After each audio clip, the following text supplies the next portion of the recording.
do you want to show that source thing first thing, or what? Oh, yeah. Yeah, might as well get it so everybody has it through the discussion. I was telling Doug earlier that through links of Wikipedia, I was able to find the documentary hypothesis laid out in colors. And stick that up here. I put the link, if you scroll up in the chat, it's there. So I'm going to click my own link.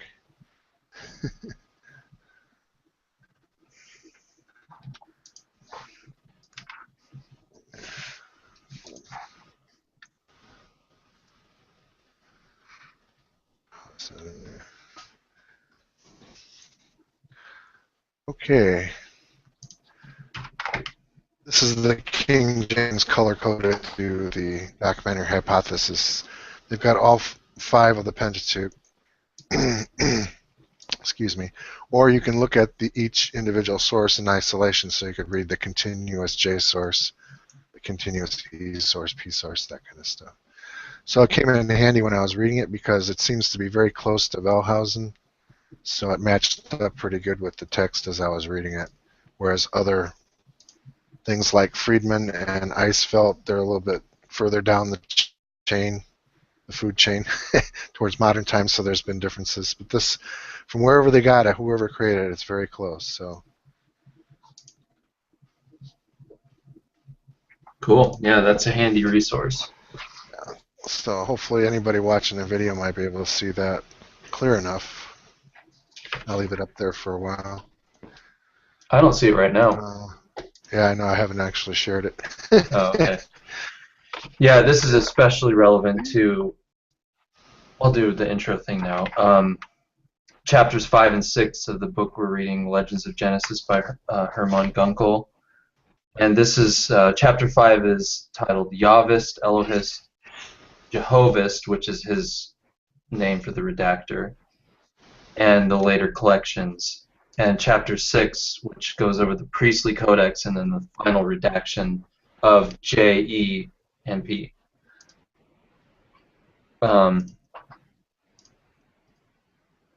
And these chapters are pretty detailed. He gives a lot of examples of the different characteristics of the sources, and it's good to have a resource like what John linked with Genesis and with all the sources, so you can kind of reference everything he's talking about. So anyway, for those of you, hey, Sean is back.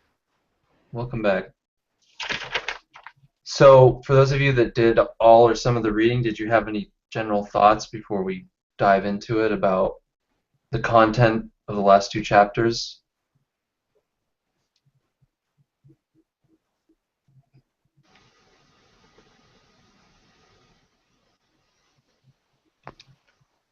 I did, but it was more towards the end.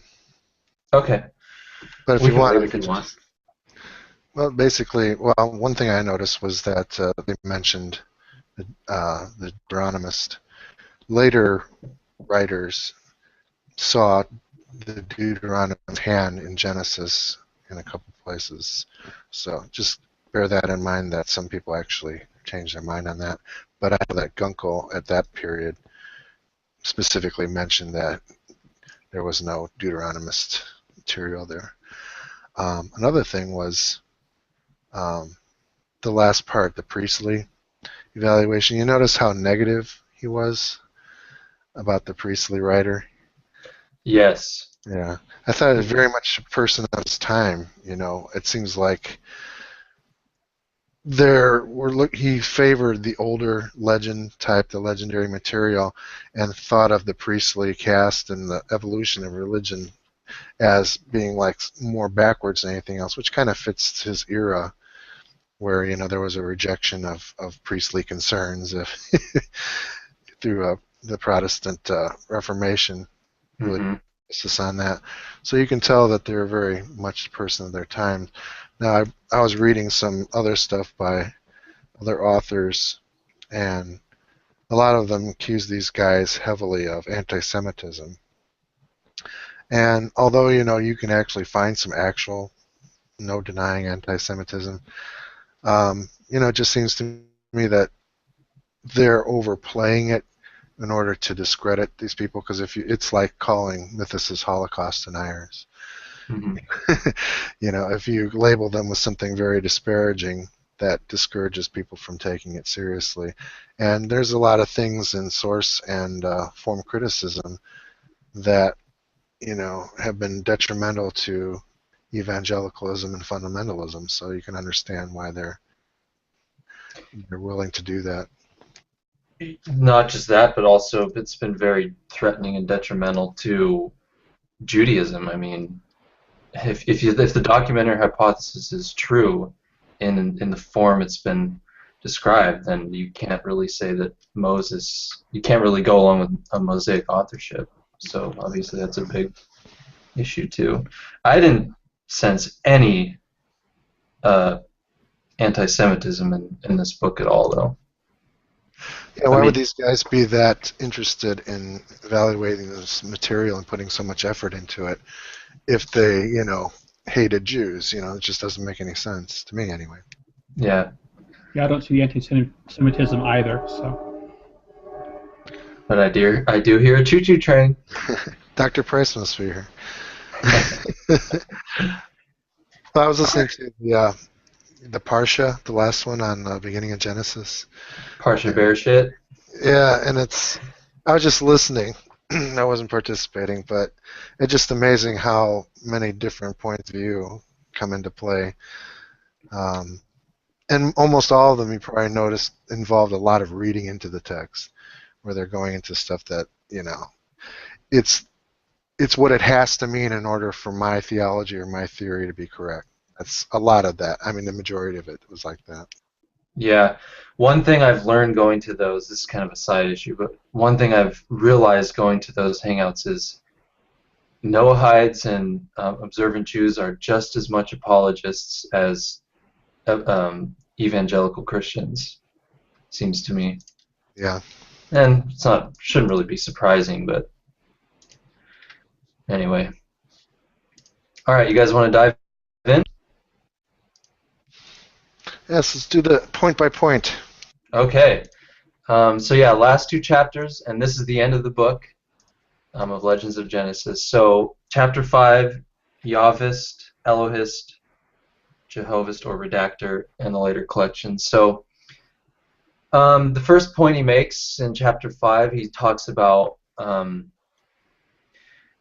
he thinks that these different sources weren't written by the hand of a single author. That the J and E are really just collections, gradual collections over time of materials put together. So he doesn't even like to call them authors. He calls them collectors, so to speak. Let me go through some of my notes. What did you guys think about that in general? Because I thought that was interesting. Yeah, I think he's definitely right on that. John, I have a lot more respect for Gunkel now that I've heard the entire book now. When I was the first couple of chapters, I was really skeptical, but he sold me through it. Cool. Anyone else? I was going to say something, but I thought I don't want to keep hogging up anything. No, don't worry about it. Go ahead.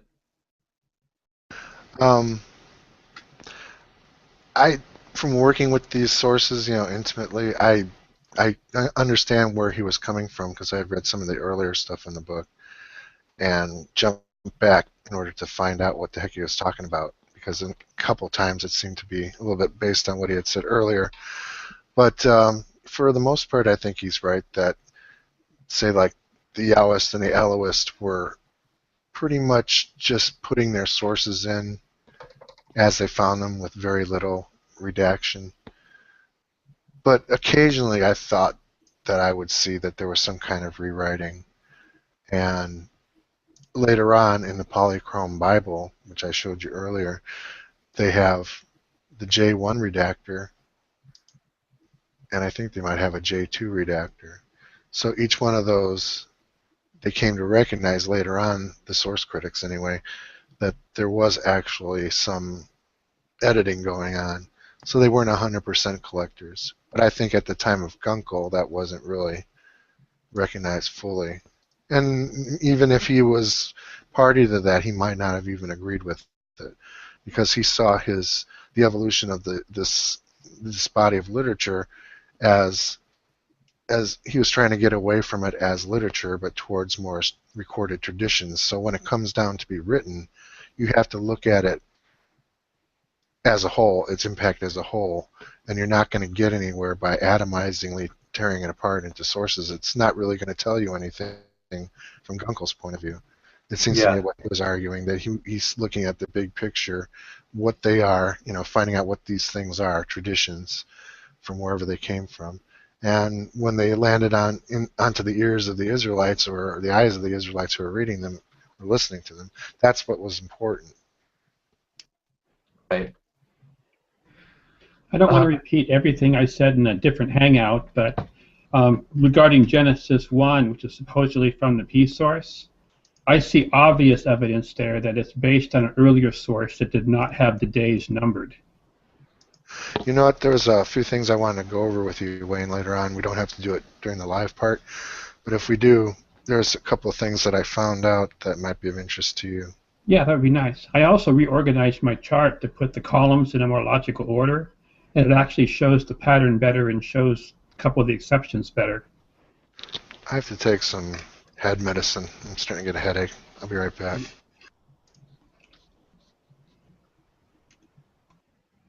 Okay. So yeah, the sources as collections. I thought he mentioned at some point, I could be wrong, that he thought J and E did do a little bit of editing themselves, but it was very little. But again, I could be misremembering that. He says, this is at the beginning of chapter 5, the collection of the legends in writing was not done by one hand or at one period, but in the course of a very long process by several or many hands. We distinguish two stages in this process: the older, to which we owe the collections of the Yahvist, designated by J, and the Elohist, designated by E, and then a later, thorough revision in what is known as the priestly codex, which he'll deal with that in chapter 6. And then to kind of back up his claim there, he says the fact that they have adopted such heterogeneous materials. J contains separate legends and legend cycles, condensed and detailed stories, delicate and coarse elements, primitive and modern elements, and morals and religion, stories with vivid antique colors along with those quite faded out. It is much the same with E, who has, for instance, the touching story of the sacrifice of Isaac, and at the same time a variant of the very ancient legend of Jacob's wrestling with the angel. This variety shows that the legends of E, and still more decidedly those of J, do not bear the stamp of a single definite time, and still less of a single personality, but that they were adopted by their collectors, essentially as they were found. So yeah. And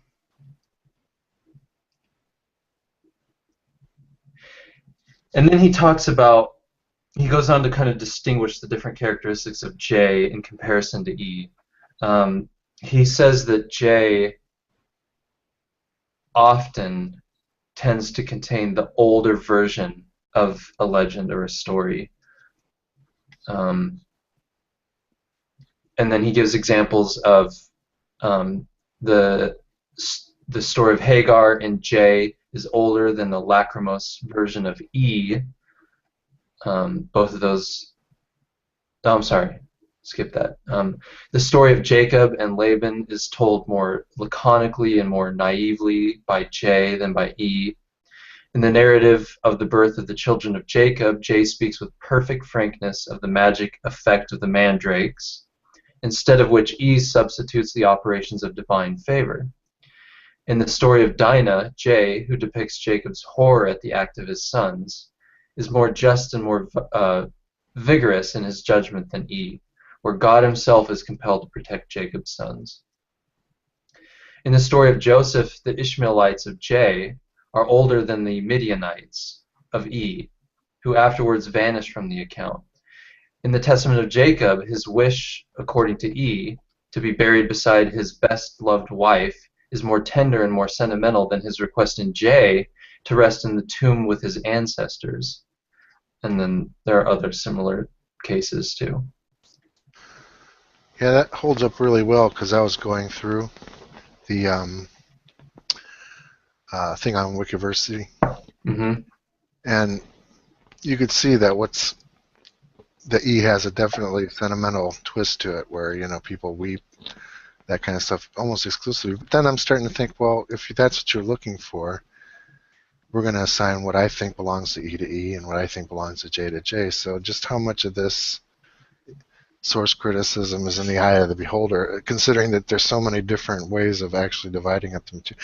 There's somewhere everybody agrees that something might be a source, but then there's a lot of subjectivity too. I don't know, sometimes I wonder.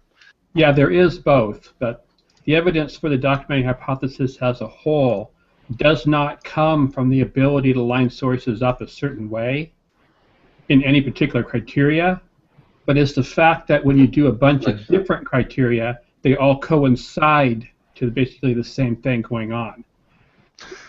Yeah, the valid point is that there are clearly sources. Wherever you want to draw the line between one and the other is arbitrary, but there are sources, it's clear. Yeah. Well, just to go off what Wayne was saying, it's not, I think you can go further than just saying that there are sources. I think there are systematic patterns within the different sources, like the name of God, how narratives are portrayed, whether they're sentimental or dry, or even certain vocabulary that they're using. Like later on we'll talk about certain characteristic vocabulary and phrases that tend to be. So when you take all these factors together, you see that hey, they're all present pretty much in these passages, and then all these different things are present in these passages. So yeah, on any individual criteria, it would be kind of circular, but when you bring a bunch to bear, I think it becomes a little better tool to really identifying sources. But yeah, then again, there's tons of wiggle room on a lot of stuff too. One of the criteria that fascinates me the most, and the one criteria I'd love to discuss specifically in a future Hangout, is that it seems like some of the prophets had access to like one of the source texts, but not the entire Pentateuch as we have it. So they'll quote just from the P, or just from E, or just from J, without quoting from the other sources, which seems really, really interesting. One of the examples is Jeremiah quoting from P constantly, and I think Ezekiel, I forget whether it's J and E he quotes from, but all the time. But Ezekiel rarely quotes from P, and Jeremiah rarely quotes from the other sources. And there are some books that actually go into that in detail. Maybe a few Hangouts we can deal with some of the more modern books on yeah, that'd be great. hypothesis, because they go into a lot of that stuff there too. It's very helpful is to read, say, even just articles on people that consider the documentary hypothesis debunked and no longer relevant or true, because it kind of helps you focus in on the areas, where you might want to, learn a little bit more, or go over the evidence a little bit better. But I think it still holds up even against those kind of criticisms, because one of the big criticisms is none of the criteria, vocabulary, names of God, all this other stuff, are holding up. But it does. It really does hold up. I think they just want to deny that it does for apologetical reasons. Completely agreed. Yeah. Okay, so he also mentioned this interesting thing. E does not yet know of the Philistines in Gerar, whereas J does. He places them there. The deception of Jacob by means of the garb of skins in E is more naive than that by means of the scent of the garments in J. And anyway, he goes through a bunch of different characteristics of J and E, so there's a little taste of what he's talking about. Excuse me, Doc. I'm going to look it up, but I saw an article that was written in the old thing called the Monist, Monist. It was a very popular journal back in the day. And when they came out with the Polychrome Bible, it went into a lengthy, something like 17-page discussion of it, which was really good. The first part of it you could skip, but what was good about it was when it's talking about all these contradictions and things that didn't make any sense, once you realize that they're from different sources, then it does make sense, because you can now figure out why, Isaac is on his deathbed when he's blessing Jacob and Esau, but he survives another 15 years or so in order to be there when, to be buried by the sons once they reconcile. Just those kind of things where there's all kinds of chronology problems that come up because, both sources are incorporated, and whoever's doing it doesn't really even care that they create these problems, because they're more interested in getting all the information into it. So the next part is when you were mentioning J1, 2, 3. I think Gunkel does acknowledge it. Maybe not in the exact form of what you're referring to, but another section in chapter 5 is called the Yahvis sources, and he says, in J's story of the beginnings, we distinguish 3 sources, 2 of which present what were originally independent parallel threads. It is particularly clear that J contains originally 2 parallel pedigrees of the race. Beside the traditional Cainite genealogy, a Sethite line, of which verse 29 is a fragment. In combining the 2 earlier sources, a third one was also introduced, from which comes the legend of Cain and Abel, which cannot originally belong to a primitive time. And he says that because, Cain is afraid of getting killed by all these other people around, and goes and builds a city, and where did all these people come from? So he thinks that story was anachronistically placed back at a very early time, and it actually wasn't ever meant to belong there.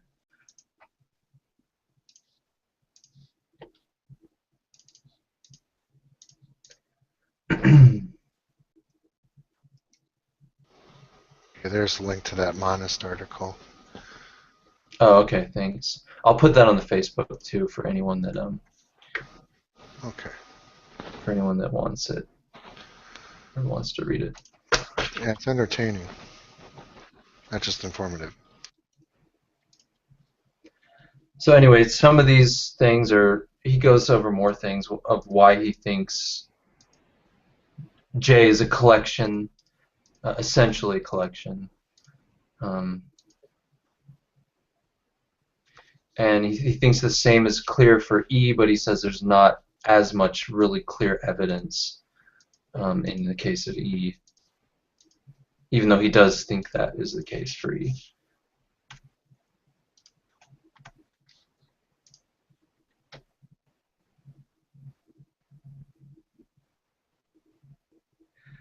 Yeah, he says the whole process began in the stage of oral tradition. The first hands which wrote down legends probably recorded such connected stories. Others then added new legends, and thus the whole body of material gradually accumulated. And thus, along with others, our collections J and E arose. J and E then are not individual authors, nor are they editors of older and consistent single writers, but rather they are schools of narrators. Yeah, I agree. There's probably no one-hand evidence here. And he goes on to say, when it comes to identifying these different earlier sources, he says, from this point of view, it is a matter of comparative indifference with the individual hands. What the individual hands contributed to the whole, because they have very little distinction and individuality, and we shall probably never ascertain with certainty. Hence, we feel constrained to abstain as a matter of principle from constructing a hypothesis on the subject. So, I guess that's his opinion on identifying the sub-sources of J and E, at least in any systematically reliable way.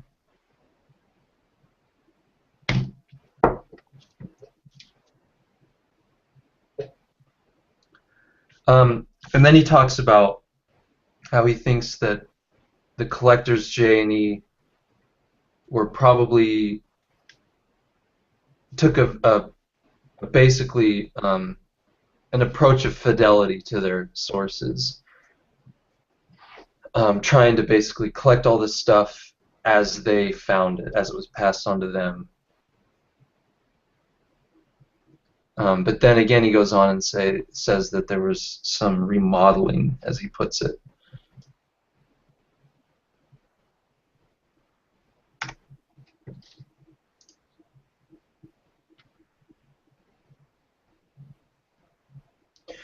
Now he starts comparing, he says, relation of Yahvist to Elohist.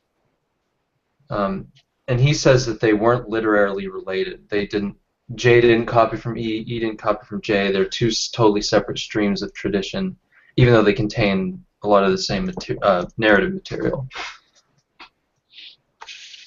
He says the difference between them is found first in their use of language, the most significant feature of which is that J says Yahweh before the time of Moses, while E says Elohim. Besides this, there are other elements. The tribal patriarch is called Israel by J after the episode of Penuel, but Jacob by E. J calls the maidservant Sipha, and he's quoting Hebrew, so I'll probably mispronounce all of it. E calls her Amma. J calls the grain sack, I'm assuming that's from the Joseph's story. Yeah, Joseph's story. Sack or sock, and E calls it Tahat, and so on. So using different vocabulary for the same item in a story. I'm just wondering what people think of this thing. There's a lot of, say like E only starts, say, around Abraham. Doesn't have anything before that, supposedly. Maybe, because, well, it's not included anyway. There's other stories where they basically tell the same story with a little bit of different emphasis, and yet whoever compiled the Pentateuch is picking and choosing. They're choosing this part, maybe the earlier part from J, the later part from E. Do you think that E had that stuff and that they favored J, or it didn't have it and it was supplemented with J material when they were putting it together? You guys have an opinion on that? Can you give us the two options again? I missed the... In J and E, a lot of times they're telling the same story. So you'll have, say, like the introduction to the story might come from J, and then you'll have a long block of E, and then maybe the end of the story with J. Why are they doing it that way? Is it because there's no E material at the beginning of the story, or they didn't like what they read and decided to use J for that part and then use E for the part they did like? Those two options. I don't know. I don't really know that much about it, but I would personally think that whoever redacted J.E. probably just preferred a version of a particular passage, even a little snippet of a longer narrative, say, preferred J's version rather than E, and would just selectively, if there was an overlap on the material. But who knows? Like you said, maybe J didn't have material and only E did. It's hard to say. Or the other way around, because if you read like the J source continuously and the E source, the E seems a little bit less, seems more fragmentary in a way. I don't know. It has less continuity. It just seems to me, but... Yeah, it's hard to say. It is interesting, though, that we get a lot of doublets, too. I mean, are most of them repetitions by P of J and or E stuff, or do we even repeating the same things? I don't know. I haven't looked into the doublets as frequently. Yeah, I haven't actually paid much attention to what's occurring and where. Yeah, that might give you a hint as to what was going on there. I'm pretty sure that Abraham and Sarah, both those occurrences occur in J, and then the third where it's Isaac and Rebecca, I think. That's E, I think. So. Okay. Like this. Where Twice it's Abimelech in Gerar, but it's two different patriarchs. And there's the twice of Abraham and Sarah. Yeah.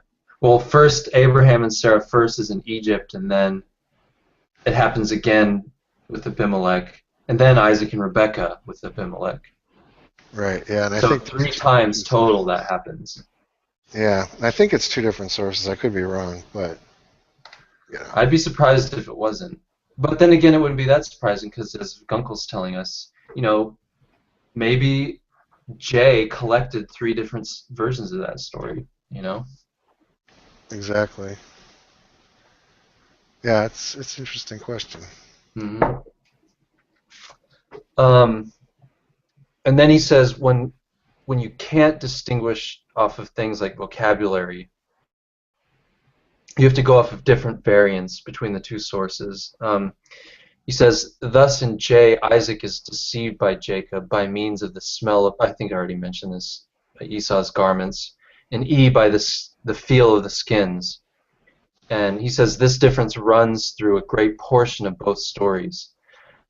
Or we can observe that different stories have certain pervading marks, such sold in J by Ishmaelites to an Egyptian householder, but in E, Jacob is sold by Midianites to the eunuch Potiphar. Another interesting difference there.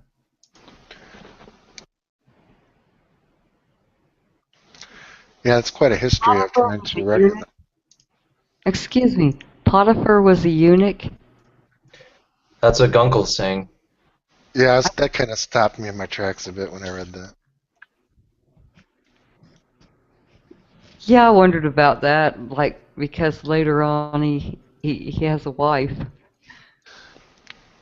Well, the eunuchs were pretty prestigious. I mean, they were like, in the case of Potiphar, he's a big shot. So it would be an honor to be his wife, although that's probably why she was very interested in Joseph. Probably that's the joke of the situation, I think. Yeah, I'll read more about that. Why he thinks that. He doesn't explain it really. I think it's assumed because people know from Egyptology that particular office was held by eunuchs. It's interesting too. Potiphar's wife tries desperately to seduce Joseph. That's what I thought. Yeah, I thought it was like the humor of it, Yeah. Oh, did you already say that? Yeah. Oh, I'm sorry. Maybe I accidentally muted me, so.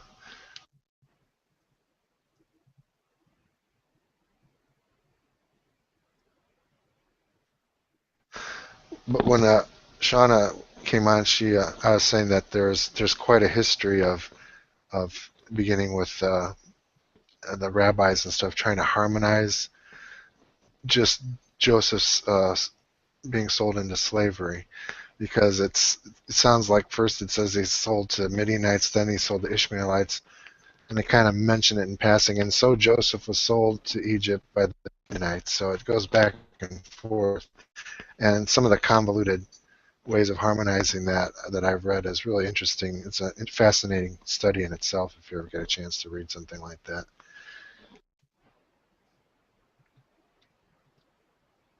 I won't say where. Sorry, I think the redaction looks a lot like the work of a committee. That's why you get more than one version of these various things, and why you get pieces of one part that have other things inserted in it. It's like, well, our group, we always heard and we know that it was Abraham whose wife was desired by the Pharaoh. And other people on the committee are like, oh, no, it was the other way. It was Isaac. And so, okay, guys, as we get together, we got to put it together somehow. Let's just put both versions in. Maybe it did happen to both guys, and then they move on.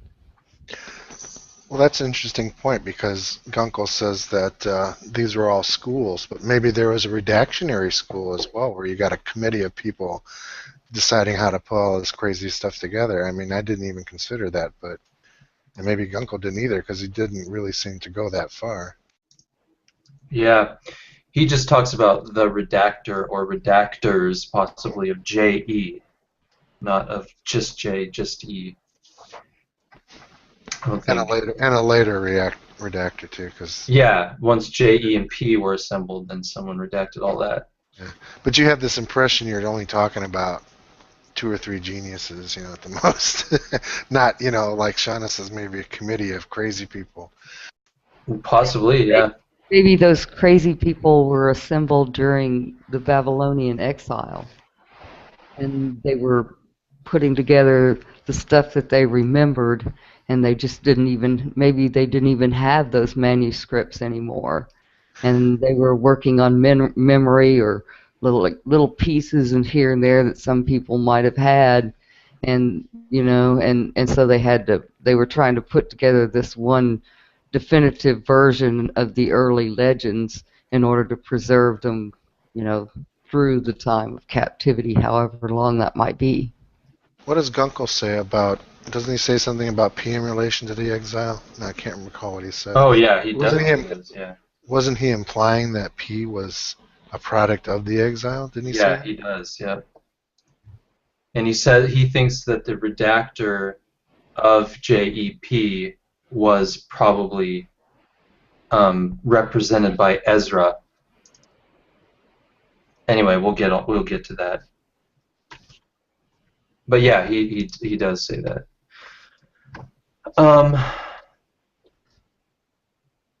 So some more stuff about J in relation to E. He says, inasmuch as J is the story of Joseph. I'm sorry. Inasmuch as J in the story of Joseph puts Judah in the place of Reuben, since he gives a specifically Judean version in the case of the legend of Tamar, and because he has so much to say of Abraham, who, it seems, has his real seats in Hebron and in Negeb, which is southward of Judah, we may agree with many recent critics in placing the home of this collection in Judah. It has been conjectured on the contrary that E has its home in northern Israel. In fact, this source speaks a great deal of northern Israelitic localities, but yet at the same time much of Beersheba. Furthermore, in the story of Joseph, E hints once incidentally at the reign of Joseph, and that's in chapter 37, verse 8. Though this too may be derived from the tradition. Certainly it cannot be claimed that the two collections have any strong partisan tendency in favor of the North and South kingdoms, respectively. Now, did I read that wrong, or did he just contradict everything he said leading up to that final sentence of the paragraph?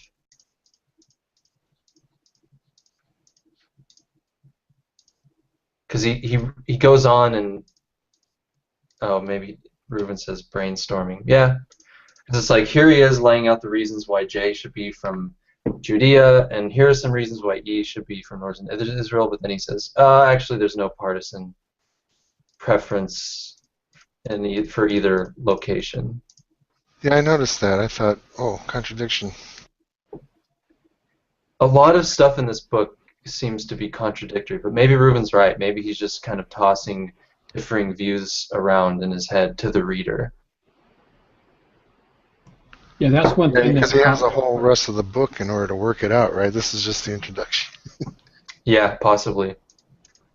Yeah, that was one thing that kind of caught me, as earlier in the book he's talking about some of the tendencies that go on in Genesis, not describing characters' mental states, but just showing them through action, things like that. But then in these chapters, he's saying that a lot of those considerations don't necessarily apply to P. I wish I would have known that at the outset, that he didn't think they applied to P. Reuven says in the chat, perhaps we're looking at it in the wrong way. Isaac is more important than Jacob. That is why he is son of Abraham and Sarah, giving him two prophets as parents. And Reuven was saying he's just brainstorming, not Gunkel. Yeah. No, Isaac more important than Abraham. Didn't I say that? Oh, I'm sorry. Yeah, Isaac more important than Abraham. Well, there's a lot of things he said about P that I personally don't agree with. Yeah, he does have a certain outlook, but there's also one example of P poetry in Genesis. So, to characterize him as legalist, not concerned with story and that kind of stuff. It's like he's very disparaging of P, maybe more so than he deserves, in my opinion.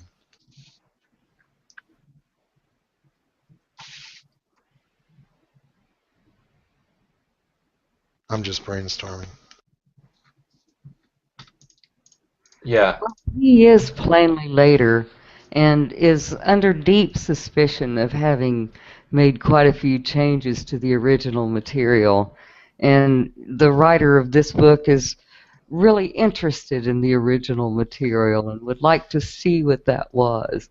And so you can't help but feel a little bit of resentment toward anyone who might have changed it along the way. Yeah, some of Gunkel's own personal bias there. But there was something else he mentioned about P. Didn't he say that P was probably redacting material that wasn't even J and E? That he was redacting some other material than that was incorporated with J and E? I don't remember him saying that, but I could be wrong. I'll have to look that up because that's what I thought. I could have just been misreading it. Redacting, just making it up and adding it in. I guess I could throw that possibility out there. Yeah. Yeah, I got this. I know we're jumping ahead a little bit to chapter 6, but I agree with you, Shauna. I think his view was that P adulterated J and E, and that's why he doesn't really seem to have a favorable view of P. He seems to like the older, more original form of the legends, and that's the impression I got from reading it. Anyway, so more into chapter 5, this section, the age of the Yavis and Elohist schools. I'm just going to touch on this briefly. The question of the absolute age of J and E is exceedingly difficult. We who believe that we have here to deal with a gradual codification of ancient traditions are constrained to resolve this question into a number of subordinate questions. When did these traditions arrive? When did they become known in Israel? When did they receive essentially their present form? When were they written down? That is to say, our task is not to fix a single definite date, but we are to make a chronological scale for a long process. But this is a very difficult problem, for intellectual processes are very difficult in general to fix chronologically. And there is the further difficulty that blocks us in general with all such questions about the Old Testament, that we know too little about ancient Israel in order to warrant positive conclusions in the present case. Very many of the chronological conjectures of literary criticism, insofar as they are based only upon the study of the history of religion, are more or less unsafe. But then he goes on to give some decent reasons for giving some what would you call it? He thinks J was probably finished by a certain date, and E was probably finished by a certain date.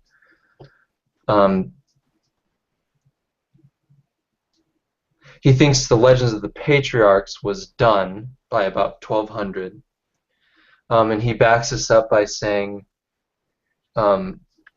the sanctuary at Jerusalem, so famous in the time of kings, is not referred to in the Legends of the Patriarchs. On the contrary, the establishment of this sanctuary is placed by the legends of worship in the time of David. The reign of Saul, the conflict of Saul with David, the united kingdom under David and Solomon, the separation of the two kingdoms, and the war between them. We hear no echoes of all this in the older legends, a clear proof that no new legends of the patriarchs were being formed at that time.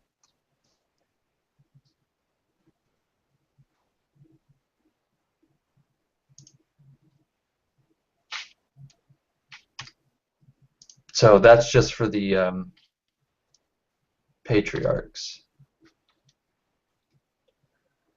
And then he has a section on remodeling of the legends.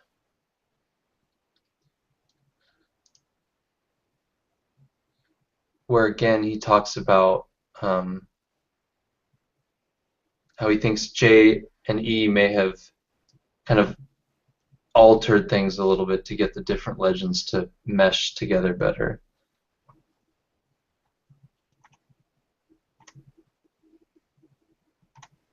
Any comments so far? No, I thought that was interesting, though, that here you have stories that seem, not connected with anything in history, but then you build an outline framework where you fit it into a chronological, quasi-historical view. I thought that was interesting. Yeah. And wouldn't that fit with a later group of people trying to put together some ancient manuscripts into one book and making it all coherent? Like during the Babylonian captivity. Sorry, but I thought I would go ahead and throw in the minimalist stuff when we're talking about this. Well, in 6 he kind of, well, I don't know. I mean, does minimalism say that all this stuff was invented at the time of the Babylonian exile? Well, it doesn't have to be invented in order to be, like, say, a compendium of earlier works that were perhaps, say, burned when the temple was destroyed. And so when they went away, they just didn't have them anymore, and they're trying to put them all together and make one book that puts together the really ancient legends. And so, since they're going to have this one book and they have all these legends, maybe they'll make them all fit together. And maybe there were some later details added for propaganda purposes from various groups for various reasons. But I guess that doesn't mean that it was just all invented and, out of whole cloth. Yeah, I don't know. I kind of think that if they had lost everything and were trying to reconstruct it, seems to me like there'd be more unity in the documents as we have them. I mean, through up to chapter 5, Gunkel's talking about the difference in, the older seeming legends and the later seeming legends and the literary differences between them and all this stuff. I think he has some good points with that. And I'm not sure if someone in the Babylonian exile was just recalling all these stories, that you would have had such systematic patterns between all Well, this. you might if you had a committee that was getting together all the various people who remembered the various legends or had various scraps of the books that they brought with them or for whatever reason, and you had a group of guys who were going to put out the approved version, because after all, you've got a couple of different strands going on. Northern people remember the legends kind of differently from Southern people. And so if you want to get one book that fits it all together, you got to have representatives of all the groups there.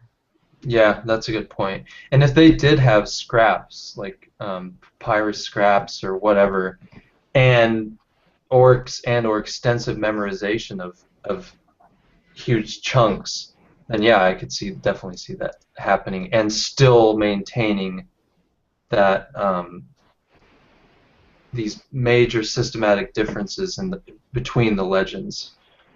I think that could be preserved while at the same time undergoing a process like what you're describing. I have a hard time buying that. I actually feel more in agreement with your earlier skepticism. I think the document hypothesis doesn't merely have strong evidence that there are separate sources. It has strong evidence that there are separate written sources that had their own existence before they were merged together. But if you have memorization of the written sources, that might overcome it. I don't buy that, but maybe. Yeah, I mean, I'm just saying it's a possibility. But yeah, I think clearly you're dealing with a collection of different written sources. But again, Shauna said, maybe they had scraps. For all we know, maybe it was in Babylonia where the northern and southern Judean people really had come together, and we're basically confronted with their different versions of all these stories, and they actually had their copies, and then at that time they, for whatever reason, felt compelled to unify them, and this is what we've gotten as a result. So maybe they did actually have physical copies of all these different writings.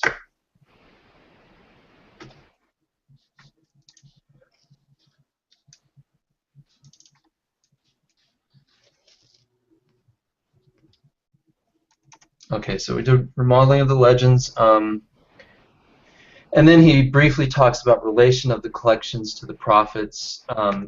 He's basically trying to contradict claims by others in his day that there's material in the sources in Genesis that they were saying were familiar, proved that they were familiar with the writings of the prophets. And he's basically taking them to task and saying that, he basically disagrees with them and gives a bunch of reasons why he thinks their conclusions are faulty.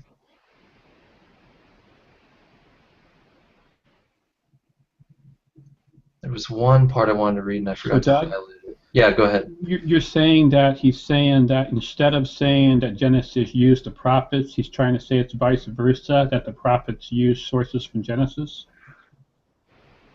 Well, that I don't think he's necessarily addressing as an argument, though I wouldn't think he would disagree with it. But in his day, according to this section, there were authors claiming that the sources knew about the prophets. Okay? And he's trying to contradict them. He's trying to say, no, they didn't. There was one part I was wanting to read. Yeah, he says, many modern critics but the assumption of many modern critics that this relation must be due to some direct influence of the prophetic writings is very doubtful in many cases. We do not know the religion of Israel sufficiently well to be able to declare that certain thoughts and sentiments were first brought to light by the very prophets whose writings we possess. Okay, so even if we find stuff that's similar in the prophets and in Genesis, it doesn't necessarily mean that the prophets were the first time in history where those concepts were, discovered or invented or whatever. He says the earnestness with which the legend of the dead speaks of the universal sinfulness of mankind and the glorification of the faith of Abraham are not specifically prophetic.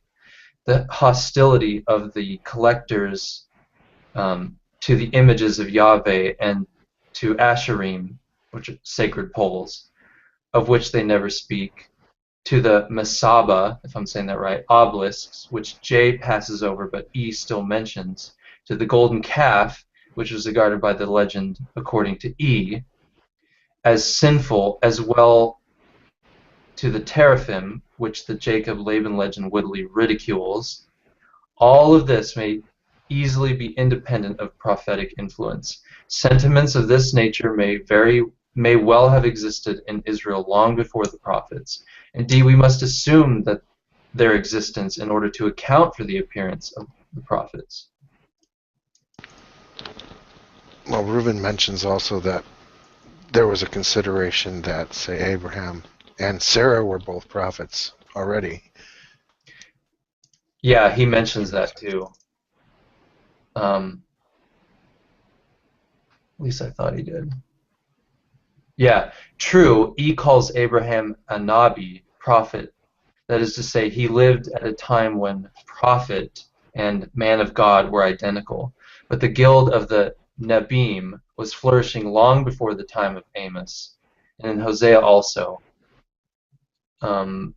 Moses is called a prophet. Accordingly, there is nothing in the way of regarding E and J, both as on the whole pre-prophetic.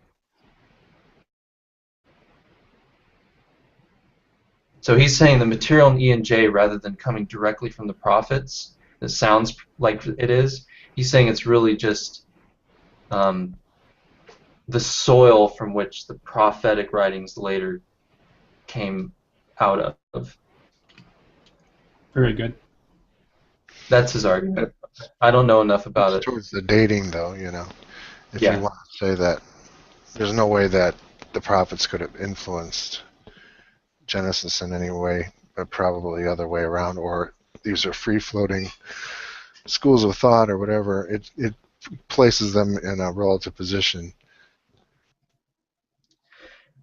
He goes on to, and on the same topic, he says, and while these collections contain nothing that is characteristically prophetic, they have, on the other hand, much that needs to be exceedingly, sorry, I messed that up.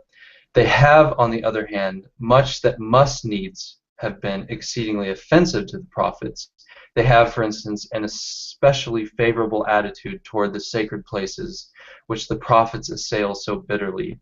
They maintain toward the primitive religion and morality a simple leniency, which is the very opposite of the fearful accusations of the prophets.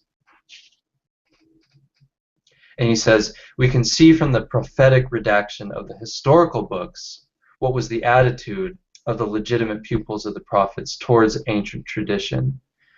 They would certainly not have cultivated the popular legends, which contain so much as heathen, but rather have obliterated them.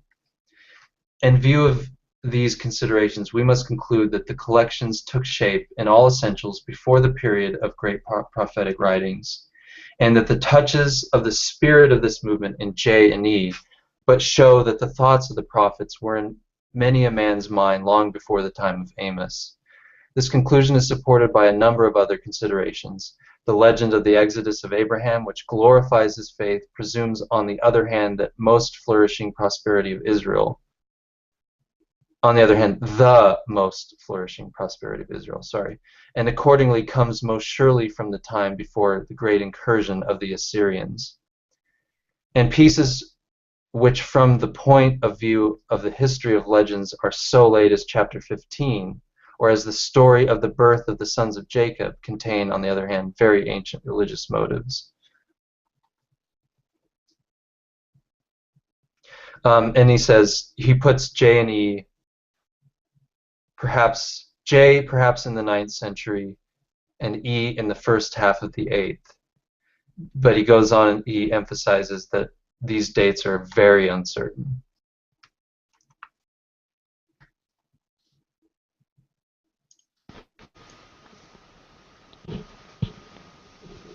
Okay, so any comments so far? I'm gonna go to the last section of chapter 5.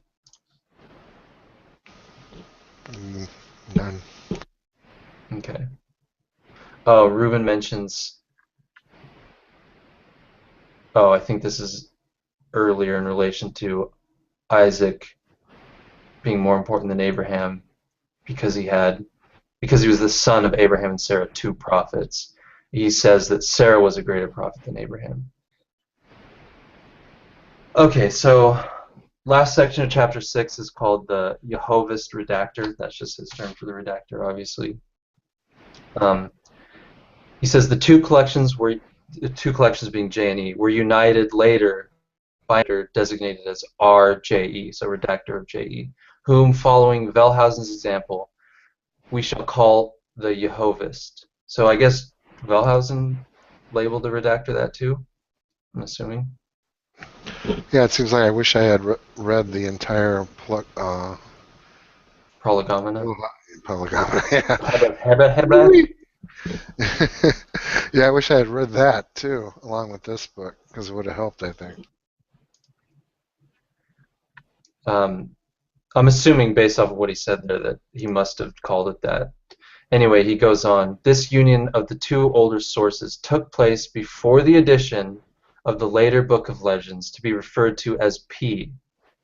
So he's saying J and E were combined into a single unit before P. So we would have to deal with that in the light of minimalism, I guess, because, well, maybe not. I don't know. I mean, it all comes down to whether you think J was northern, or sorry, J was Judean and E was northern. that would play into it too, because if they actually didn't come together until the exile, then what were they doing already combined by the time you have J, E, and then P being combined by the last redactor during the exile? Well, it could be, of course, then that, everybody has their own spin on this, but it could also be that, how late did that P redaction happen? Yeah. Could have been very late. Well, I think that minimalism recognizes that there may not have been a combined Solomonic kingdom, but there definitely was a northern Israel kingdom and maybe not so much a kingdom in the south, but once Assyria obliterated the northern kingdom, there was kind of like a economic boom there. So it might have actually rose to a higher material level from beyond city-states, maybe a little bit more organized than that. I don't think anybody ever claimed that there was an actual Judean kingdom that existed before the Babylonian attack. So it's not quite supposedly as the Bible depicts, but the point of having that, saying a document was a northern document, supposedly in the kingdom of Israel, where they might have had the material culture in order to produce things like court records and that kind of stuff, that a lot of this material came south with the refugees, and that's an impetus. It acted as an impetus for the southern kingdom to write literature as prosperity happened in the region, because there was no longer any kind of competition with the northern kingdom. So that might have been the period where they were either the J source might have been written, and then there might have been enough time to redact it. Maybe not. Maybe both sources existed and then went into exile with the Judeans to Babylon. So then they were redacted there or after. Yeah, it's interesting. Could we ever even figure that out, or do we just have to make our best guess? Well, the archaeology kind of backs up the version of history as presented by John just now. That they've actually found a lot of activity in that represents the northern kingdom, the early Israelite kings. You can find like palaces and various structures that show that there was really something going on there. But in the south, the archaeology shows a little more nebulous thing happening. According to this book I talk about a lot, called the Forgotten Kingdom by Israel Finkelstein. He says that there's evidence that there was some kind of that a little bit farther south of Israel, but a little bit north of Jerusalem, there was some kind of a confederation that might represent what he calls a Saulide kingdom, which would be something that the stories of Saul might be representative of.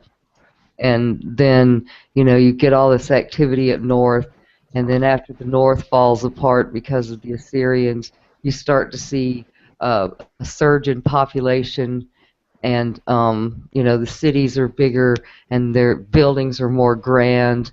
There's more happening in Judah after the fall of Israel, which you can call through the various things that were left behind by the Assyrians and by the structures that they've been able to study. They've been able to uncover a lot of these buildings and sites and stuff that just weren't available to the man that wrote the book that we're reading right now. Yeah, that's true. Something that's very interesting to look at is to look at the chronology of the northern and southern kings as recorded in the Bible side by side. It almost appears as if, somebody deliberately used one to create the other. Oh yeah, how often in the early years the king of Judah will have a name that's almost exactly the same as the king of Israel. Yeah, and they pretty much did the same things too. So that's what I think.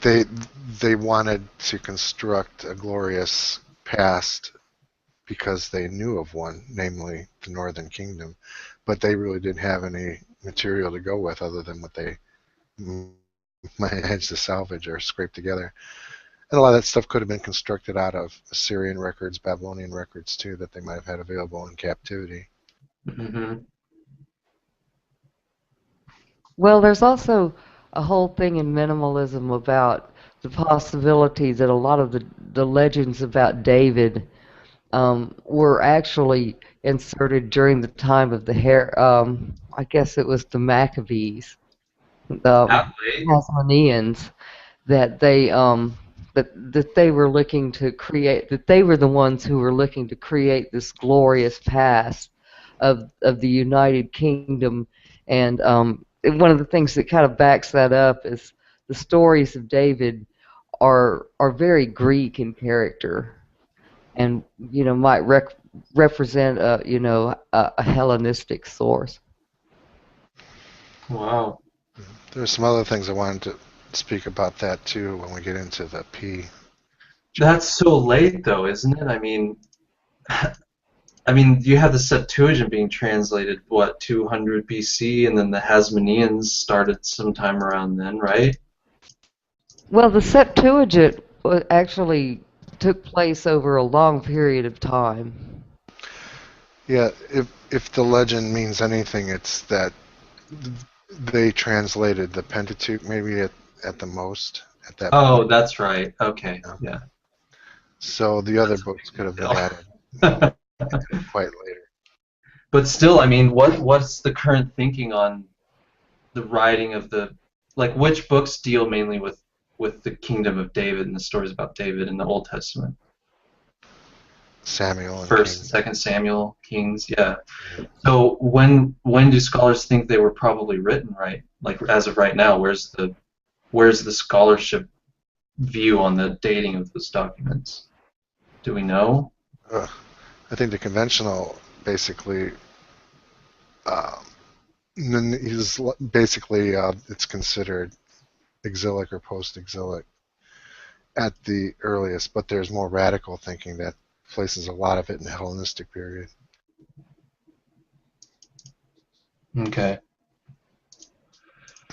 Very few scholars consider that stuff was written contemporary with the events. That was the old fundamentalist side, Now, that doesn't mean that there weren't stories of David, or some sort of a legend of a leader named David that or even a already god. floated around amongst the people that was exploited by the Hasmoneans and put into this form for people to read.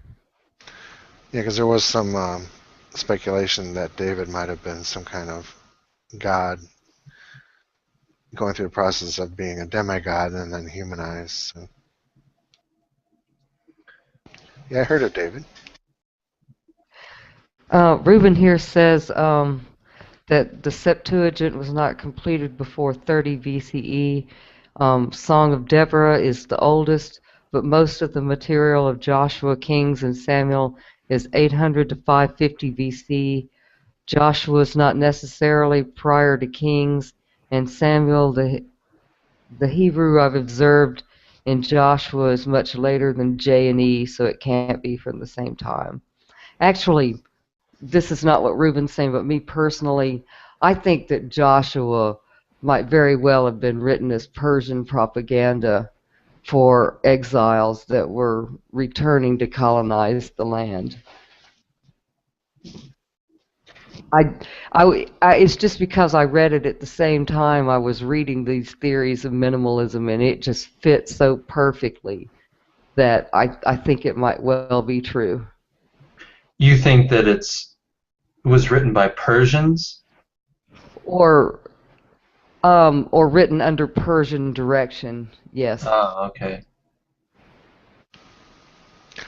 Right. There's another way to look at it too is that Joshua might actually have been the Joshua mentioned in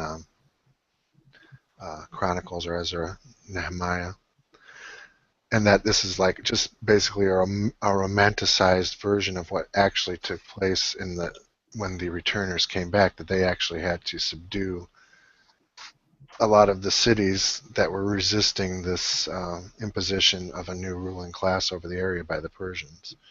And there was a high priest that was actually sent with some of the early exiles that was named Joshua. Yeah, that's what I was thinking of. Reuven says, off of what Shauna said about Joshua possibly being Persian propaganda, he says that would explain the Samaritan version of Joshua. And he says Joshua is not his name. Hoshea is his name. He could be modeled on the prophet. And he says the Samaritan version of Joshua and the version we have are very, very different. One influenced the other, Joshua the high priest. Yeah. Yeah, there's a plethora of theories. The dating issue is a hangout unto itself.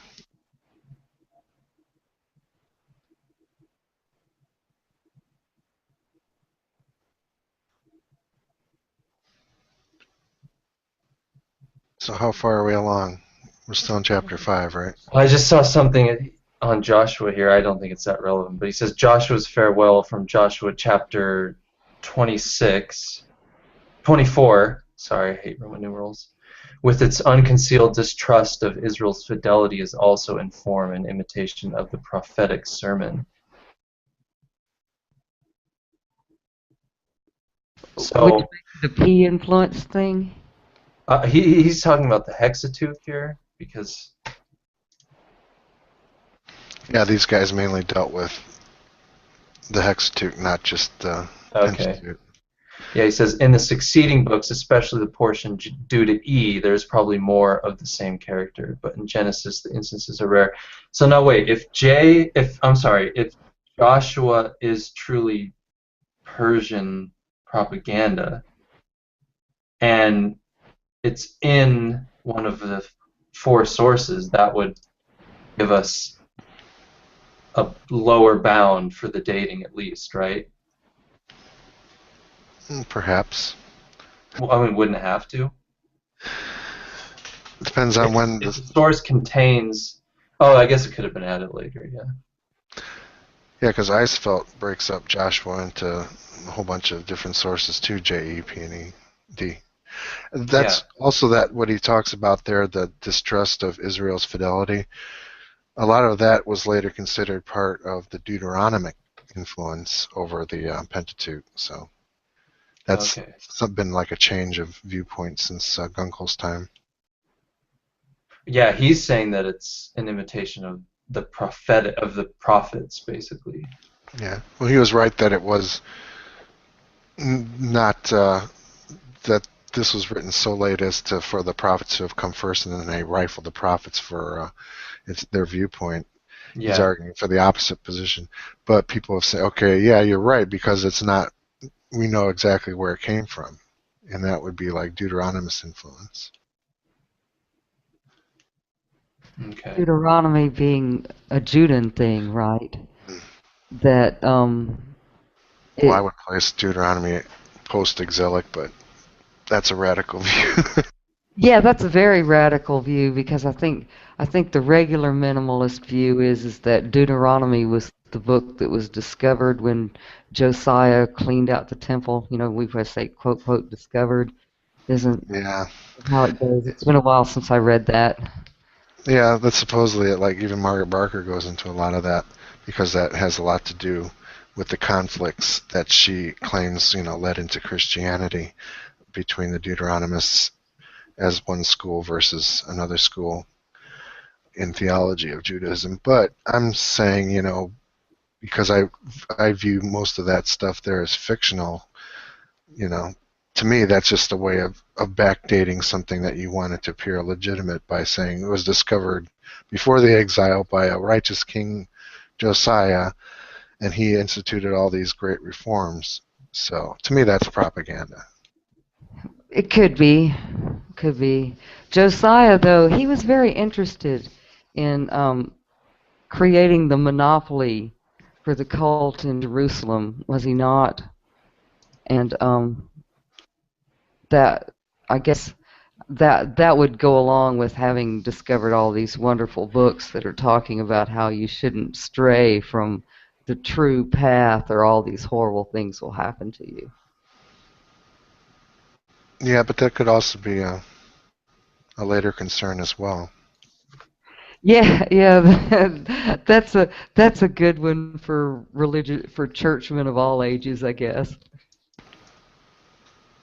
Yeah, that's a big debate on that.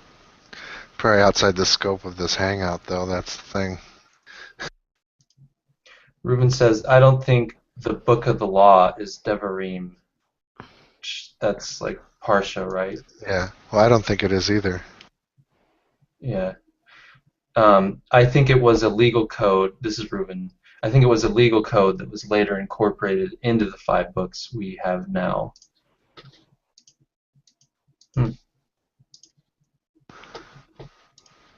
Yeah, I have an even more bizarro theory, but I won't go into it. Yeah, let's finish up chapter 5 because it's already 9:30. Okay, so Yahweh's redactor, yeah, that's basically all I had on it. He was saying he places the collector somewhere near the end of the kingdom of Judah. Yeah, this union of the 2 older sources took place before the addition of the later book of legends to be referred to as P. We may place this collector somewhere near the end of the kingdom of Judah. Okay, so chapter 6, priestly codex and final redaction. Any closing thoughts on chapter 5?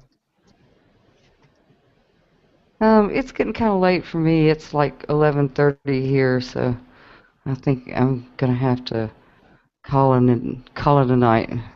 Okay, no problem. Chapter 6 is pretty short, and you can watch it later if you want. It's up to you.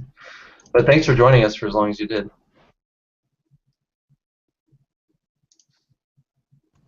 Enjoyed having you here, Shauna. Yeah, take care. Great. Here, actually, I'm really enjoying this. I look forward to it happening on Sundays. So I guess I'll see you guys next week. Before you go, I'll post the reading for next week. By the way, do you have a copy already of the book for next week? Or the PDF? Do you need a copy? If you need a copy, let me know. I will be needing links and information on whatever we're going to be reading next week, and so you can post those somewhere or send them in a message to me. Yeah. That might be really good. Yeah, I'll get in touch with you. Yeah, we don't want to post it publicly. Yeah, I'll get in touch with you. So, anyway, and I'll post the reading. We're friends on Facebook, right? I think so. If we're not, I'll add you. But I'll get in touch with you tonight or tomorrow and get you straight. All right. Get it all to you. All right. Good night. Good night. Good night. Okay, so chapter 6. This is where he starts bagging on the priestly writer.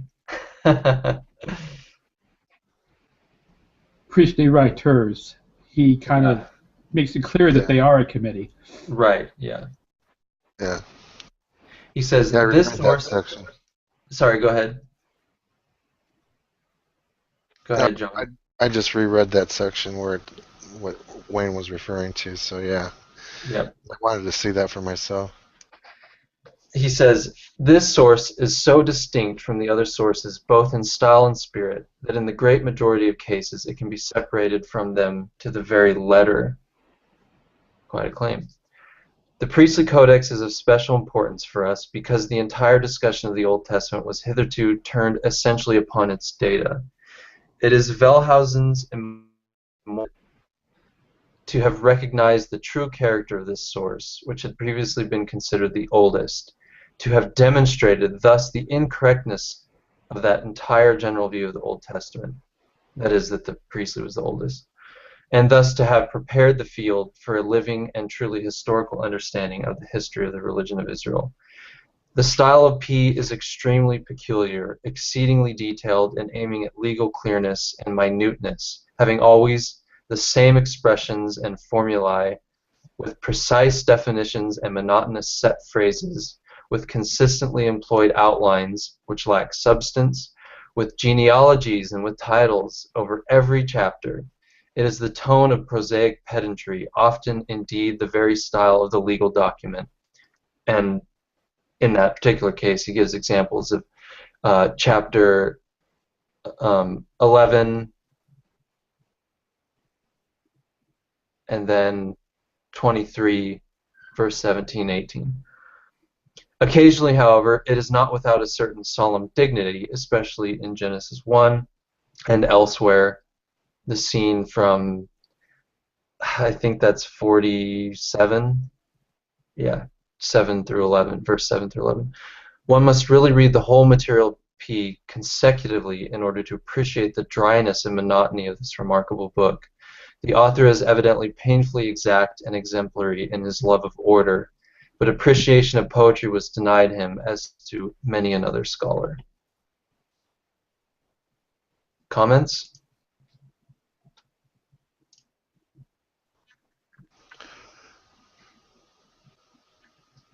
He goes on more in that vein for like the rest of the chapter. Yeah, I'm just going to read some highlights. You guys can break in whenever you want.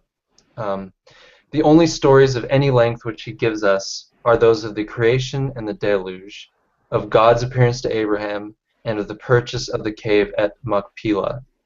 All else is details and genealogies.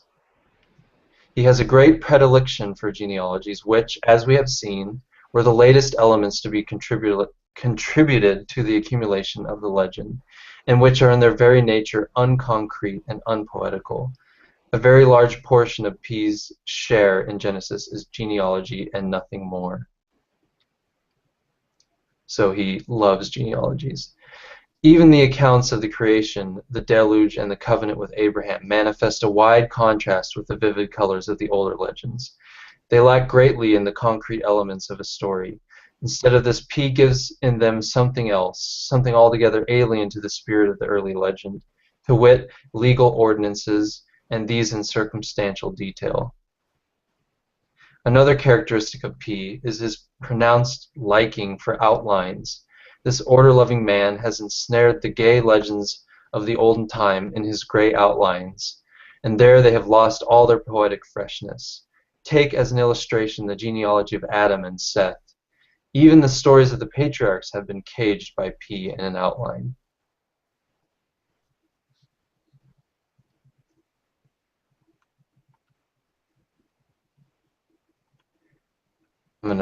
Any comments? I'm gonna start really breezing through this. What page are you on? 148. Oh, I'm okay. about to read from Importance Attached Chronology. So yeah, he one interesting thing I saw in here.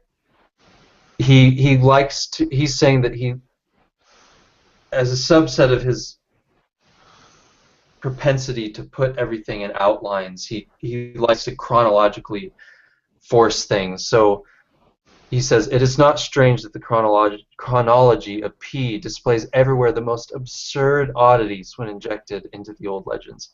As a result, Sarah is still at 65, a beautiful woman whom the Egyptians seek to capture.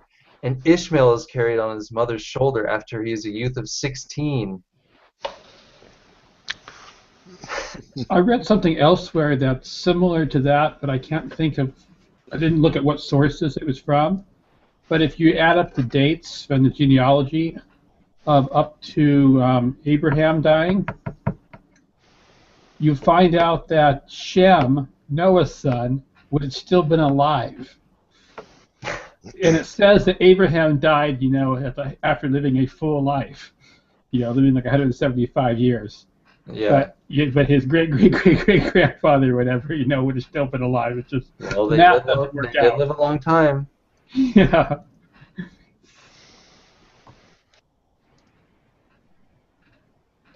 Reuven says that's because Shem is Melchizedek. That's part of the story.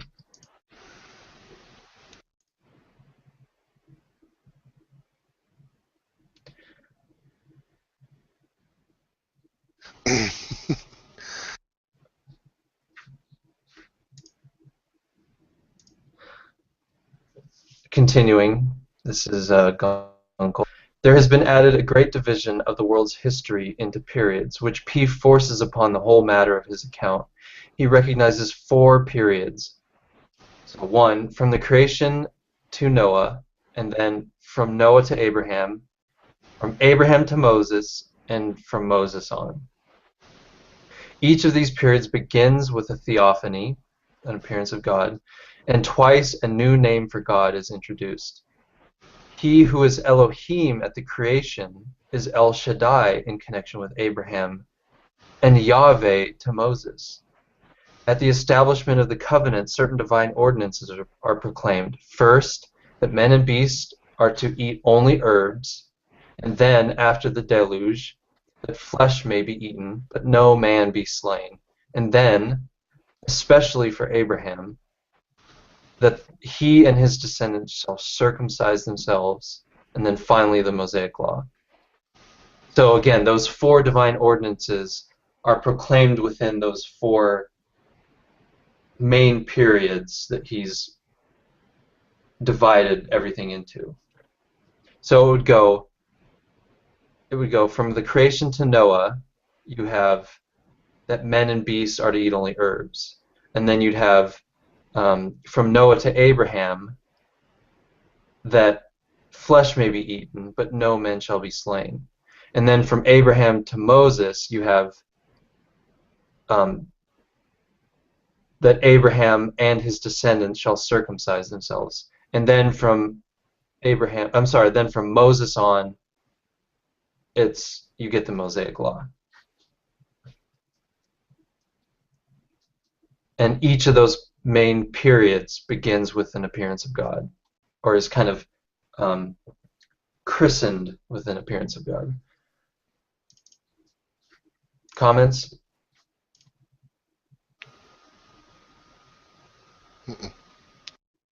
Reuven says that he thinks the death ages of Abraham and Moses are meant to be symbolic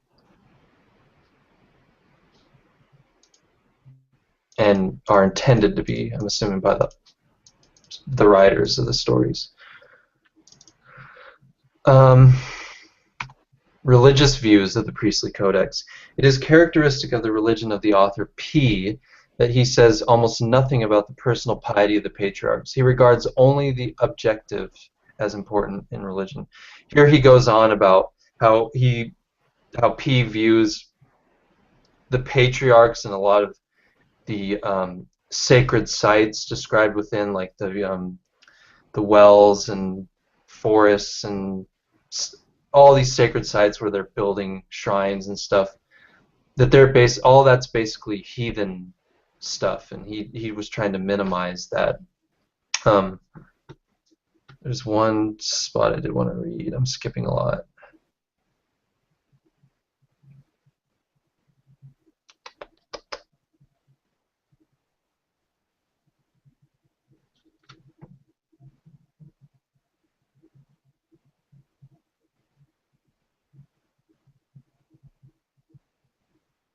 Yeah, it is evident that in this there is expressed a religious hesitation on the part of P to involve the supermundane God with the things of this world. It seems as though he suspected the heathen origin of these theophanies. So again, that would go along with Gunkel's earlier in the book designation or rule of thumb for identifying very old legends is, again, the immediate interaction of God in the world, whereas P, the latest, right, main source, would be God's very remote. He does not want to have, super abstract, in a different realm God mucking around on Earth. I think it's also interesting that he kind of equates the earlier legends with possible, well, he says heathen, but what we're really talking about is Canaanite polytheism. Yeah. Well, I don't want to keep hashing this over and over and over again, but on my analysis of Genesis 1, it looks to me like originally God just spoke, and then things happen in response to that. but a later version of the story inserted God actually making things step by step. Mm. But that would go against P, right? Because P doesn't like God to act in that way. Exactly. That's why I mentioned it. That's why I think it's noteworthy here. Yeah, But so isn't all that P material is in Genesis 1 labeled as P? It's normally considered P, yes. Oh, okay. And possibly the breaking of it into days, maybe there was some earlier form of the P version where there wasn't even a division into days, and he put that in there. I strongly agree with that. Yeah, from my analysis, that has to be the case. Well, there's one thing I wanted to mention to you, Wayne, is that one theory was that the original version was a 7-day creation with man being created on the 7th day, which is why animals and man are crammed in on the 6th day. I think it is. Yeah, but separate. the problem is we have 8 plus 1 stages. We have 8 stages, then plus the one more stage of God resting. So we have a cramming together, not just on the 6th day, but also on the 3rd. Yeah, so yeah, the original story could have been completely different, but when it's being remodeled and reworked, it's no telling what kind of shifting around and moving around, adding and subtracting was going on. Yeah. Anyway, my main point, though, is I think the original story had God just speaking and things happening in response, and that God taking direct action to make things happen was added to the story later, at a later stage. So what happened to those later speakings? Well, they're all there, but they're all like, God says, let something happen, and then it would have said, this happens thus. But then it says, and thus God made, what was changed too. Instead of thus the earth, because it says, let the earth bring forth beasts. But then it said, instead of next thing being, and the earth did bring forth beasts, it said, now God created these beasts. I think that was a change to the text at some point in time. Yeah, unless he's announcing unless God's just announcing his intention and then he's doing it.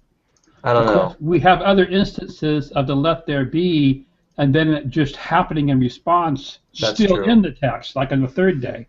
Yeah, where he doesn't actually have to fiddle. Exactly. It just happens because he spoke it. Yeah, interesting. Anyway, I'm going to trudge along through 6 because I want to finish up here.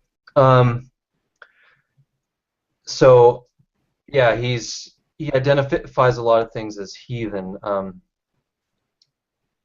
He says, but it is especially characteristic of P that he no longer refers to the sacred symbols, which had once possessed such great importance for the ancient religion, as may be seen particularly in the legends of the patriarchs. In him we no longer find a reference to the monuments, the trees and groves, and the springs at which, according to the ancient legends, the divinity appeared. P has expunged all such matter from the legend, evidently because he considered it heathenish. I love that word. Here we see plainly the after effects of the fearful polemics of the prophets. It is the same spirit which branded the ancient sacred place of Bethel as heathen in the Reform of Josiah, and which here rejects from the ancient legends everything that smacks of heathenism to the children of a later time. So yeah, he's definitely coming down hard on P. Does not like how P has fucked up the earlier legends, in his opinion. And then he says P has whitewashed the history of the cleaned up, made more presentable to his liking the presentation of the patriarchs. He says what pains had been taken to eliminate at least the most offensive things in this line so far as possible. When it comes to P at last, he makes a clean sweep. He simply omits altogether what is offensive. For instance, the quarrel of the shepherds of Abraham and Lot, Lot's selfishness, the exile of Ishmael, Jacob's deception, etc., etc. He even goes on to the length of maintaining the precise contrary to the tradition.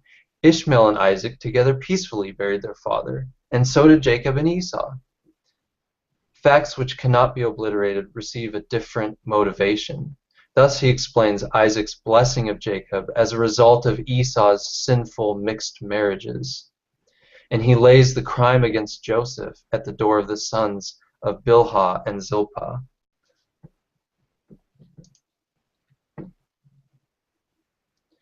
He says P dealt very arbitrarily with the traditions as it came down to him, felt free to edit and change them for his purposes. Gives more examples.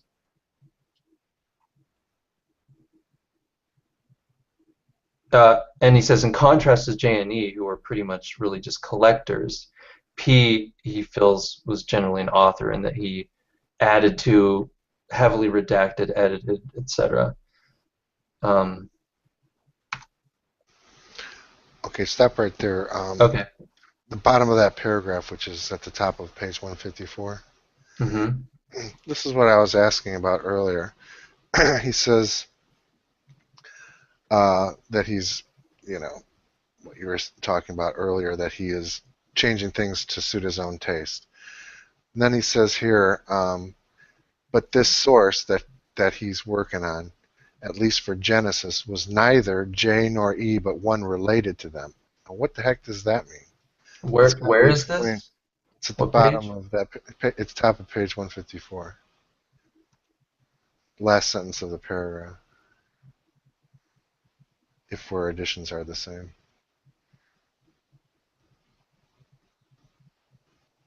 So he's saying, okay, the older authors, Janie, are really not authors, but merely collectors. That's what you were reading before, right?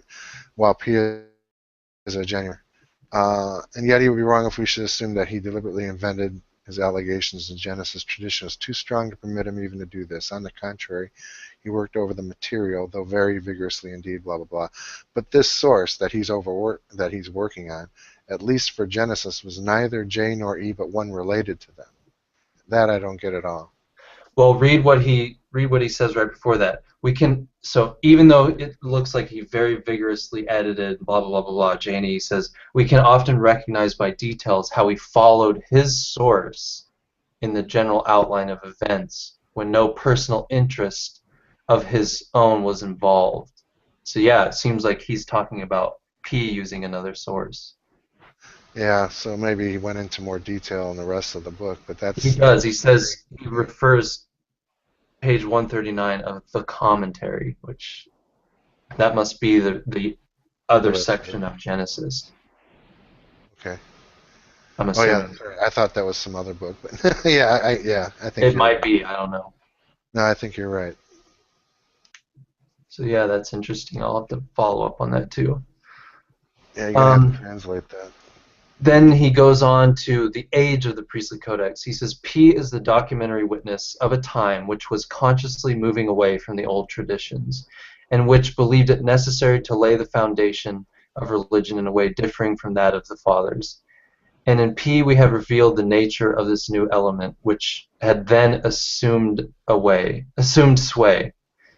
It is the spirit of the learned priest that we here find expressed. Furthermore, this is also clear to us from the whole manner of P, and particularly from his formal language, that we have not here the work of an individual with a special tendency, but of a whole group whose convictions he expresses.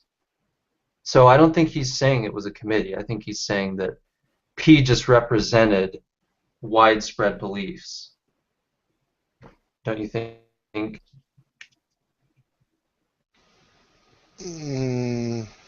Because he says, we have not here the work of an individual with a special tendency, but a whole group whose convictions he expresses.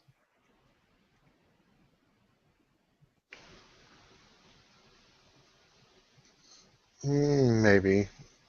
Sometimes it's easy to see things in terms of dynamic and special individuals. I guess that's even part of our culture. Yeah.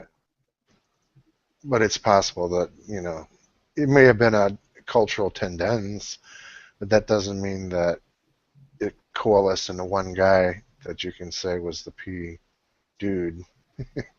Yeah. Okay, so moving on. He says P was someone from the priesthood of Jerusalem, hence the name.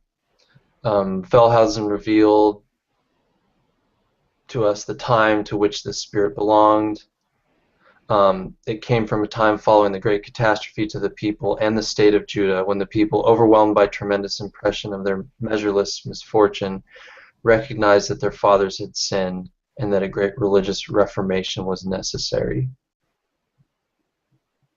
Under powerful influence of the superior Babylonian civilization, Judaism also had acquired a taste for precise records of numbers and measures. It now grew accustomed to employ great care in statistical records. Genealogical tables were copied. Archives were searched for authentic documents. Chronological computations were undertaken. And even universal history was cultivated after the Babylonian model. So he's saying these tendencies, these exacting tendencies, came from exposure to Babylonian culture, especially Ezra, Nehemiah, and Chronicles really show that. The emphasis laid by P upon the Sabbath, the prohibition of bloodshed and circumcision, is also comprehensible to us in the light of this period, the epoch in which everything depended on the willingness of the individual, emphasized the religious commandments which applied to the individual. P's religious criticism of mixed marriages also, especially those with Canaanitish women, whereby the blessing of Abraham was forfeited, connect with the same time, when the Jews living in the dispersion, or the diaspora, I guess, right? Same thing, had no more zealous desire than to keep their blood and their religion pure. I was saying that this is going on while they are in Babylon? That this is when this stuff is coming together? I'm getting that feeling, yeah. Yeah. Because I don't think it necessarily has to be during that time. It could even be after that time. Yeah. Because a lot of the moral story of, say, like the Deuteronomic history about all the bad kings and all the bad stuff that happened to them, could be, during the Persian period when it was not a good idea to think in terms of nationalism, but rather being subjected to Persia. So, it's not a good idea for any country to have kings. And how do you go about that? You create propaganda that shows how bad kingship was, whether it even occurred or not, different story. But, you can say that a lot of that can also come from that period when you have an elite that doesn't want to mix with the people of the land, because they've been sent there to, in effect, practice a different religion. It was not the same religion as the people were practicing that were living there at the time, obviously. And by implication, it may never have been. It was a complete and total innovation at that period. Yeah. So you could easily say that this stuff was exactly the same concerns of the Persian and post-Persian periods. Yeah.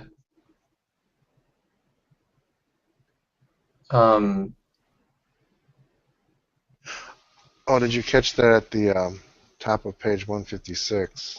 Skipping ahead a little bit, where it says P dealt largely with, it's the end of the paragraph, P dealt largely with mythical or legendary materials and are consequently inadequate according to our modern notions. In this respect, P may be compared to Berosus. Now, do you remember us discussing that book, Berosus in Genesis, Manetho in Exodus? No, I don't, no. But basically, the guy's theory was that you can explain all the Mesopotamian legends incorporated into Genesis as coming not directly from Mesopotamia or any other place, but wholesale reworking of one particular author, namely Berosus for the myths of Genesis and Manetho for the information for Exodus. So I just thought it was interesting. I was just thinking it was interesting that he had called attention to that What's analogy. the name of that book again? It's called Berosus in Genesis, Manetho in Exodus. Berosus and Genesis? In. Oh, in Genesis. Yeah. I This just must be thought a it was really interesting. old book. No, it's actually new. Orosis in Genesis. It's not. It's on Amazon.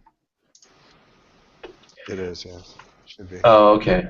Well, anyway, I'm gonna keep going here. I will look that book up in a bit. Yeah. It was just So interesting that he mentioned that, though. I thought, oh. yeah, that is. I mean, that's because Interesting. obviously, you know, He I saw wonder if something he there. expands on that later on in the commentary. That'd be interesting to find out. Yeah. Okay, so more about the dating. We need not attempt to determine here in just what century P wrote, but this much may be said, that the law book of Ezra, in the opinion of many scholars, upon which the congregation took the oath in 444, and in the composition of which Ezra was in some way involved, was P. So he's thinking that P was a work of Ezra in some part, or that Ezra had a hand in its construction, I guess. Hence, we may place the composition of the book in the period from 500 to 444. P2 was not completed all at once, though this is hardly a matter of importance so far as Genesis goes. Okay, now the final redactor. So this is the guy who had J, E, and P and edit all of them in one go. Or whatever, you know, edit them all together. The final redactor, who combined the older work of J, E, and P and designated as RJEP, so redactor JEP, probably belongs therefore to the time of Ezra, and surely before the time of the separation of the Samaritan congregation, which carried the complete Pentateuch along with it, though we are unable indeed to give the exact date of this event.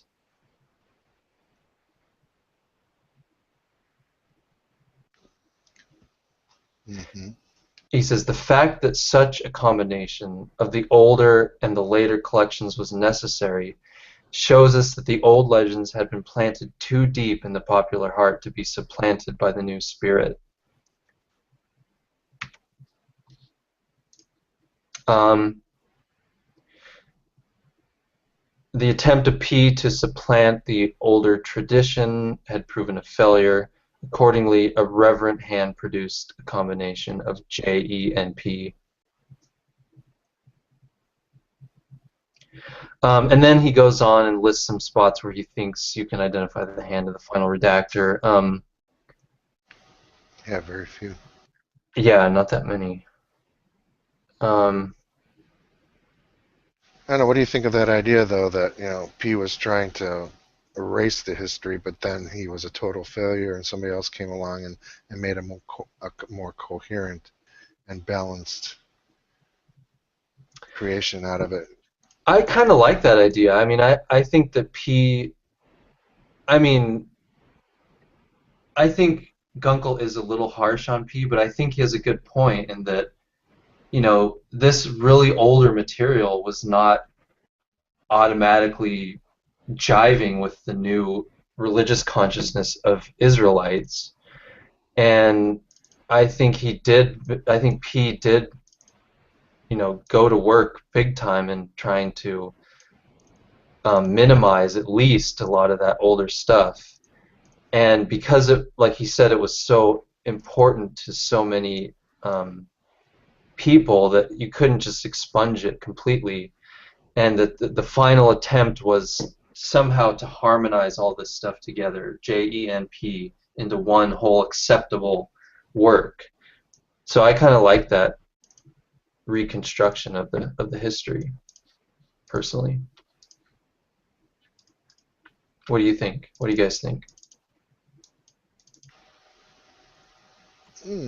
I'm not to the Interesting point idea, where I huh? can actually make much comment on it or criticize it now, but it's things I'm going to keep in mind for when I'm reading later.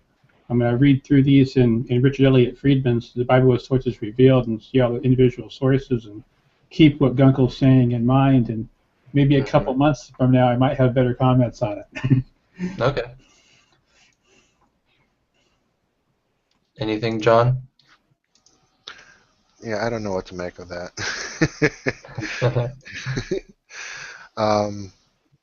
Yeah, like I said, I could see where if you agree with Gunkel on P, that why isn't it where you just have P, and everything else just fell into the garbage heap. So yeah, somebody coming along and wanting to salvage things and put things together. It's hard to imagine though. Well, maybe you can imagine a period of time where people had a change of ideas. So yeah, historically could have been. Yeah, I keep an open mind on that. Okay, so one final part remains in the book. A quick comment on the traditional attribution of Mosaic authorship, that Moses wrote the Pentateuch. It's real short. I'm just going to read the whole thing. How Genesis came to be attributed to Moses. One word more in closing as to how Genesis has obtained the undeserved honor of being regarded as a work of Moses. From primitive times there existed a tradition in Israel that the divine ordinances regarding worship, law, and morality, as proclaimed by the mouth of the priests, were derived from Moses. When, then, these ordinances, which had originally circulated orally, were written down in larger or smaller works, it was natural that they passed under the name of Moses. Now our Pentateuch consists, in addition to the collection of legends, of such books of law from various periods and of very diverse spirit. And because the legends also, from the time of the Exodus, have to do chiefly with Moses, it was very easy to combine both legends and laws in one single book. Thus it happened that Genesis has become the first part of a work whose following parts tell chiefly of Moses, and contain many laws that claim to come from Moses. But in its contents, Genesis has no connection with Moses. These narratives, among them so many of a humorous and artistic or a sentimental character, are very remote from the spirit of such a strenuous and wrathful Titan as Moses, according to the tradition must have been. The end.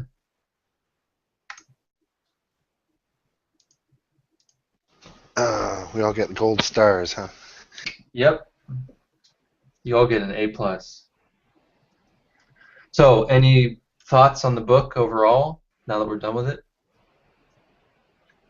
Do you guys think it's sorely outdated? Were there any major points of disagreement with him? Anything? And did you get anything from him, valuable from him, that you learned, or did he just reinforce stuff that you already believed? What did you guys think about it overall? I think what you said, the last part, I agree with. It seems like even the points of disagreement help me better understand what I do think. Okay. I don't think it's as obsolete, as I originally would have thought when I was reading the first couple chapters. I think a lot of this content has stood the test of time, and he makes a lot of arguments that even the minimalists today have to address. In fact, I'm actually glad I've heard some of Gunkel's arguments here, so back Thomas Thompson or something later, I know, well, how do you deal with Gunkel saying this, and I kind of know where the bar is set that they have to meet. Okay. Yeah, that's something I need to really catch up on. I know virtually nothing about minimalism, so. But I like the book overall. I really liked his different criteria for identifying the apparent ages of the legends, the real primitive stuff versus the stuff that, he says you can trace kind of the development of Israelitish religion, to use his weird word, Israelitish. Coming when it hits monotheism, you get a different conception of God, a more abstract, remote God, whereas before you basically have monolatry, where there's different gods, of course, we just worship Yahweh, and God's more immediate in the world and all that stuff. I really like that stuff. The source stuff I really like, but again, I have to really read minimalism more to see how it jives with that. But overall, I really like the book. So. One thing I thought is that he was talking about these various source legends and so forth. And then he talks about P creating a chronology for it, and then the final redactor kind of refining that and putting everything into kind of a history in a sense. The big problem I have with that is that we like to think in terms of evolution, and we like to see, lower forms evolving into higher forms. But a lot of that, I think, is because of the way this material is constructed, that perhaps some of that evolution of religions, what Gunkel sees, his school of religions thing, is in some way illusory because of the way the material is organized. Yeah, that's possible. So my big problem is with his theological approach. I think the other things I don't have a problem with. I do agree with Wayne is that I tend to see this stuff more as literary sources than the importance of them being written down and so forth, rather than being traditions and things like that, being oral. Because you really can't get back to the orality anymore. What did it look like before it was written down? Yeah. Okay, well, anyway, that was Legends of Genesis by Hermann Gunkel, and next week, next Sunday well, let's just keep it at roughly 7:30 p.m. Pacific. We're going to be reading Parables of War by John W. Marshall. And after we go off live, we can discuss how much reading we should assign. But anyway, yeah. So we have a Facebook group. If anyone stumbles across this on YouTube or is watching it or was watching it or will watch it, we have a Facebook group on, Facebook group, Society of Biblical Scholarship, and hope to see more people come in here.